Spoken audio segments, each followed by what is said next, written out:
Video viral tersebar di media sosial di mana 3 oknum petugas Kementerian Perhubungan diduga pungli truk bantuan bencana Sumatera di depan Terminal Karyajaya, Kertapati. Dengan beredarnya video tersebut, BPTD kelas 1 Sumatera Selatan memanggil ketiga oknum petugas tersebut guna dimintai klarifikasi.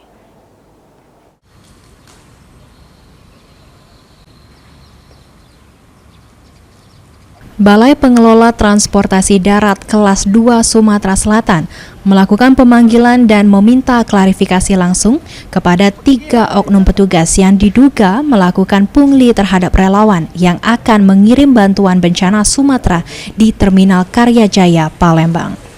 Berdasarkan hasil pemeriksaan, 3 oknum tersebut membantah pungli seperti yang dijelaskan dalam video viral di media sosial. Maaf Pak, kami tidak membenarkan bahwa kami meminta uang berapapun dari sang sopir tersebut.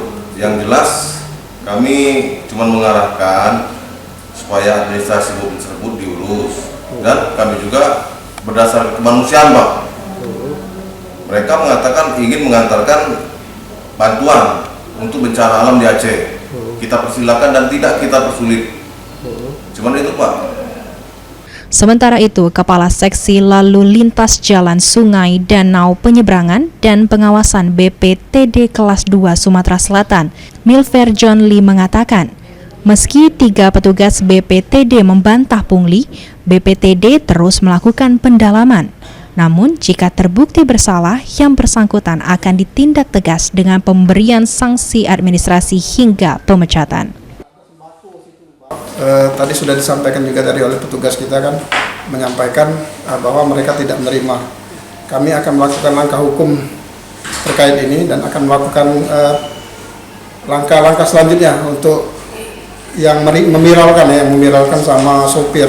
Karena dari laporan petugas tadi, dari kendaraan juga mati buku ujinya dan tidak layak jalan sebenarnya. BPTD kelas 2 Sumsel juga akan menempuh jalur hukum apabila ketiga petugas yang bersangkutan tersebut terbukti tidak menerima uang dari relawan maupun supir yang mengirim bantuan untuk korban bencana Aceh.